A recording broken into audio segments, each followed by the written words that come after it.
రైట్‌గా breaking news చూస్తున్నాం. లోక్సభ ఎన్నికల నేపథ్యంలో దక్షిణాది రాష్ట్రాల్లో సుడిగాలి పర్యటనలకు శ్రీకారం చుట్టిన ప్రధాని మోదీ నేడు తెలంగాణకు రానున్నారు. రాష్ట్రంలో 2 రోజుల పాటు పర్యటించనున్న ప్రధాని నేడు ఆదిలాబాద్ జిల్లా పర్యటనలో పాల్గొంటారు. ఇక ఈ సందర్భంగా ముఖ్యమంత్రి రేవంత్ రెడ్డితో కలిసి పలు అభివృద్ధి పనులకు శంకుస్థాపనలు చేస్తారు. ప్రధాని వెంట 3 కేంద్ర మంత్రులు కూడా రానున్నారు.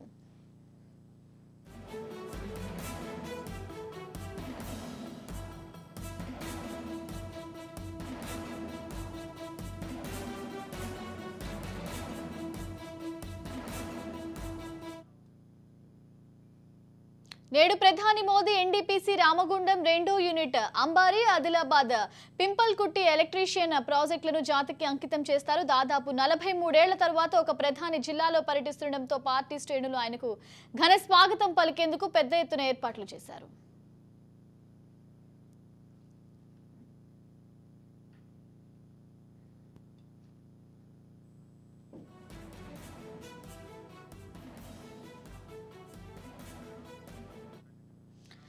రేపు ప్రధాని సంగారెడ్డిలో పర్యటించనున్నారు. తొలుత బహిరంగ సభలో ప్రసంగించనున్న మోదీ ఆ తరువాత 9,000 కోట్ల విలువైన అభివృద్ధి పనులకు శంకుస్థాపనలు చేస్తారు. ఎన్నికల ఏర్పాట్లపై కూడా శ్రేణులకు దిశానిర్దేశం చేయనున్నారు. హైదరాబాద్ సికింద్రాబాద్ ఎంఎంటీఎస్ ఫేజ్ 2, గట్కేసర్ లింగంపల్లి కొత్త ఎంఎంటీఎస్ ను ప్రారంభిస్తారు.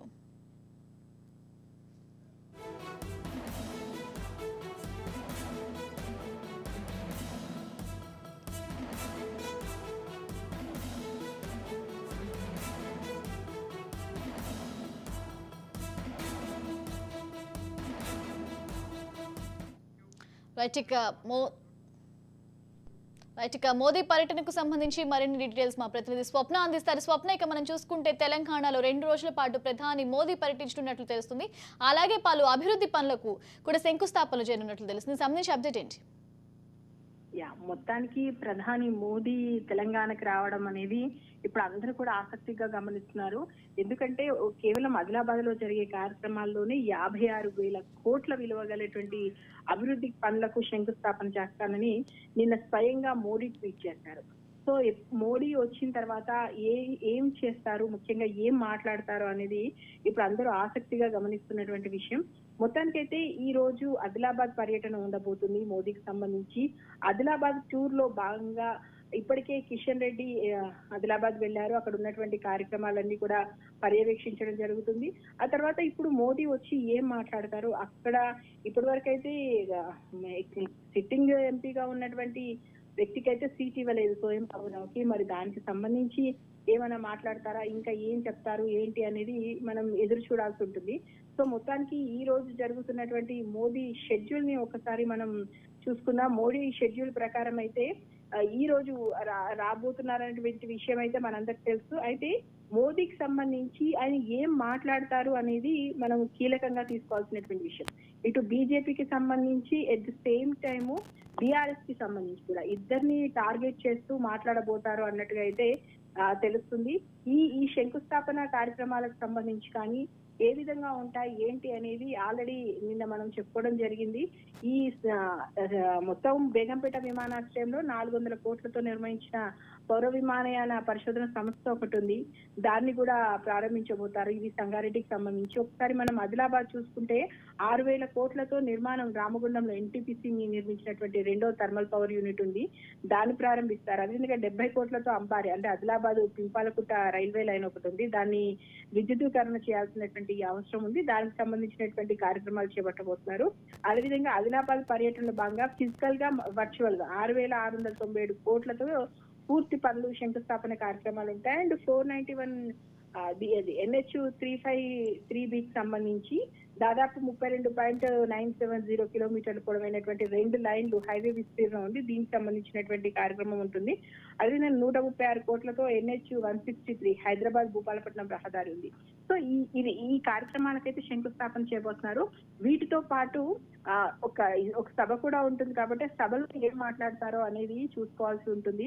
అంటే నాగ్పూర్ నుండి ప్రత్యేక హెలికాప్టర్ ద్వారా ఆయన 10:20 కల్లా ఆదిలాబాద్ చేరుకోబోతున్నారు.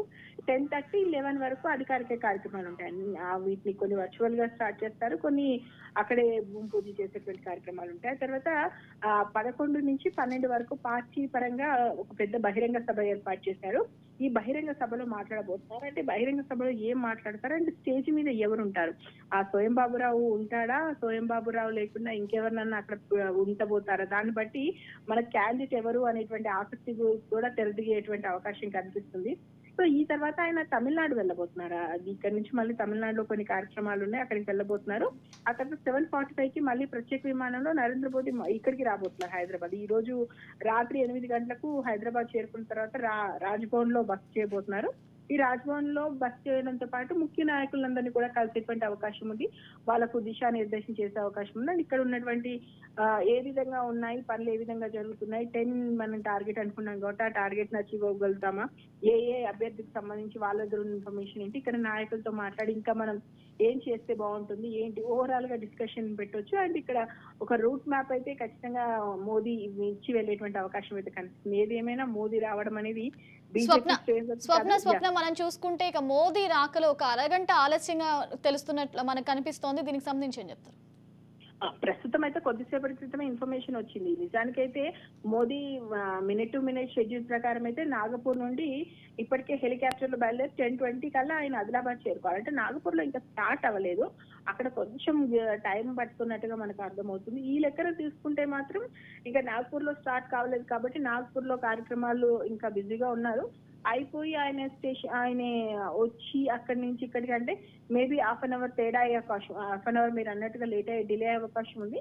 సో అది డిలే అయితే మిగతా కార్యక్రమాలన్నీ కూడా డిలే అవుతూ వస్తాయి. ఇలాగో చూడాలి మరి. ఇప్పటి వరకు అయితే మనకున్నటువంటి ఇన్ఫర్మేషన్ అయితే ఇంకా నాగపూర్ నుంచి బయలుదేరలేదు. నాగపూర్ నుంచి ప్రత్యేక హెలికాప్టర్ లో ఆయన బయలుదేరి 10:20 కల్లా ఇక్కడ ఆదిలాబాద్ చేరుకోవాల్సింది. ప్రస్తుతానికైతే ఇంకా అక్కడ బయలుదేరలేదు కాబట్టి మీరు అన్నట్టు ఇక్కడికి రావడానికి టైం పట్టే అవకాశం ఉంది. ఓవరాల్ గా ఆదిలాబాద్ సభతో పాటు మిగతా కార్యక్రమాలకు సంబంధించి కూడా కొంచెం ఇచ్చినటువంటి షెడ్యూల్ కాకుండా కాస్త లేట్ అయ్యేటువంటి రేవంత్ రెడ్డి విషయానికి వస్తే మోడీని కలిసి కార్యక్రమంలో కూడా సీఎం రేవంత్ కూడా పాల్గొనే అవకాశాలు కనిపిస్తున్నాయి. ఖచ్చితంగా రేవంత్ ఈ విషయంలో రేవంత్ రెడ్డి మొదటి నుంచి ఏంటంటే ఆయన పిఎం హోదాలో ఇక్కడికి వచ్చి ఈ రాష్ట్రానికి సంబంధించిన అభివృద్ధి కార్యక్రమాలు చేపడుతున్నప్పుడు గత ముఖ్యమంత్రి లాగా కేసీఆర్ లాగా నేనైతే చేయను, ఖచ్చితంగా ఒక ప్రధాని వచ్చినప్పుడు, ఎందుకంటే తను ముఖ్యమంత్రి హోదాలో కూడా ప్రధాని వెళ్ళి కలిశారు అండ్ ఆ సత్సంబంధాలు కొనసాగిస్తున్నారు. ఎందుకంటే కేంద్రంలో అధికారంలో ఉన్నది ఏ పార్టీ అయినా సరే అక్కడి నుంచి మనకు చాలా అవసరాలు ఉంటాయి. రాష్ట్రానికి రావాల్సినటువంటి ఫండింగ్ విషయంలో కానీ అభివృద్ధి కార్యక్రమాల విషయంలో కానీ ఎందుకు మనము కేంద్రంతో డి అంటే డి అనేటువంటి పరిస్థితి ఇప్పుడు తెచ్చుకోవాల్సినటువంటి అవసరం లేదు. అండ్ రాజకీయంగా ఎన్ని ఎత్తులు ఎన్ని పై ఎత్తులు వేసుకున్నా ఒక ప్రధానమంత్రి హోదాలో మన రాష్ట్రానికి వచ్చినప్పుడు ఖచ్చితంగా మేము ఆహ్వానిస్తాము, వెళ్తాను, ముఖ్యమంత్రి హోదాలో నేనే దగ్గరుండి చేస్తానన్నారు. కాబట్టి ఖచ్చితంగా సీఎం రేవంత్ రెడ్డి కూడా హాజరయ్యేటువంటి అవకాశాలు కనిపిస్తున్నాయి. అది సీఎం సంబంధించినటువంటి ఆఫీస్ నుంచి మనకు అప్డేట్స్ రావాలి.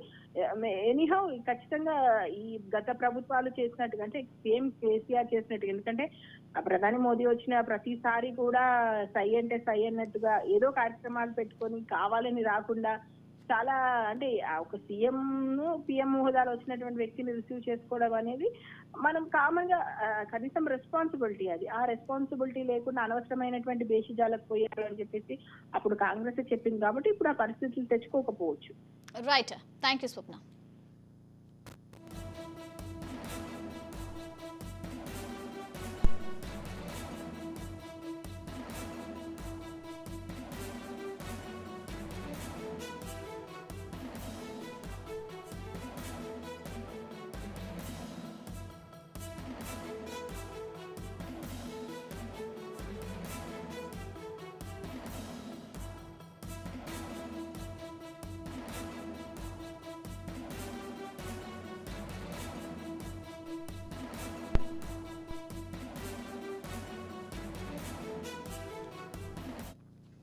ఇక తెలంగాణలో 2 రోజుల పాటు ప్రధాని మోదీ పర్యటించనున్నారు. ఇక ఆదిలాబాద్ సంగారెడ్డి జిల్లాలో మోదీ పర్యటన ఉండబోతోంది. మోదీ పర్యటనకు సంబంధించి మరిన్ని అప్డేట్స్ మా ప్రతినిధి శ్రీనివాస్ అందిస్తారు. శ్రీనివాస్, మనం చూసుకుంటే ఆదిలాబాద్ కి సంబంధించి ప్రధాని మోదీ పర్యటనకు ఎలాంటి ఏర్పాట్లు చేశారు? ఆదిలాబాద్ జిల్లాకు 41 సంవత్సరాల క్రితం భారత ప్రధాని హోదాలో ఇందిరాగాంధీ వచ్చిందంటే తర్వాత నరేంద్ర మోడీ వచ్చిండు కాబట్టి ఏర్పాట్లు ఆదిలాబాద్ ఘనంగానే చేసిండ్రు. ఆదిలాబాద్ ప్రజలతో పాటు బీజేపీ శ్రేణులుగా ఎంతో ఉత్సాహంగా చేసిండ్రు. ఇప్పుడు నాగ్పూర్ నుంచి నేరుగా ఆదిలాబాద్ ఎయిర్పోర్ట్ కు 10:30కు వస్తారు. 10:30 తర్వాత 11 పబ్లిక్ లో మీటింగ్ లో పాల్గొని 12 గంటల వరకు ఉంటారు. అయితే పలు అభివృద్ధి పనుల్లో కూడా 6,695 కోట్ల అభివృద్ధి పనులకు శంకుస్థాపన చేయడానికి వస్తున్నారు. అయితే ప్రధాని హోదాలో వస్తున్నారు కాబట్టి తెలంగాణ ప్రభుత్వం ఏర్పడ్డ తర్వాత కాంగ్రెస్ ప్రభుత్వం ఏర్పడ్డాక ప్రధాని హోదాలో ఆదిలాబాద్ వస్తున్నారు కాబట్టి స్వాగతం పలకడం కోసం రేవంత్ రెడ్డి కూడా ఆల్రెడీ వచ్చేసిండు. గవర్నర్ కూడా వచ్చేసిండు. గవర్నర్లు ప్లస్ రేవంత్ రెడ్డి ఇద్దరు ప్రధానికి ఘన స్వాగతం పలకడం కోసం ఎయిర్పోర్ట్ దగ్గర వెయిట్ చేస్తున్నారు. తెలంగాణలో ఈ ఆదిలాబాద్ పట్టణం అనేది దక్షిణ భారతదేశానికి ముఖ ద్వారంగా పిలువస్తారు. అయితే ఇక్కడ నుంచి ఎన్నికల శంకరాలను ముగిస్తే 3వసారి కూడా ప్రధానమంత్రిగా వస్తాయనే ఉద్దేశం కొద్ది సెంటిమెంట్ గా ఇక్కడికి వచ్చి ఎన్నికల ప్రచారాన్ని శంకరాలను ముగిస్తారు. అయితే భారీగానే జనాలు సమీకరించారు బీజేపీ శ్రేణులు.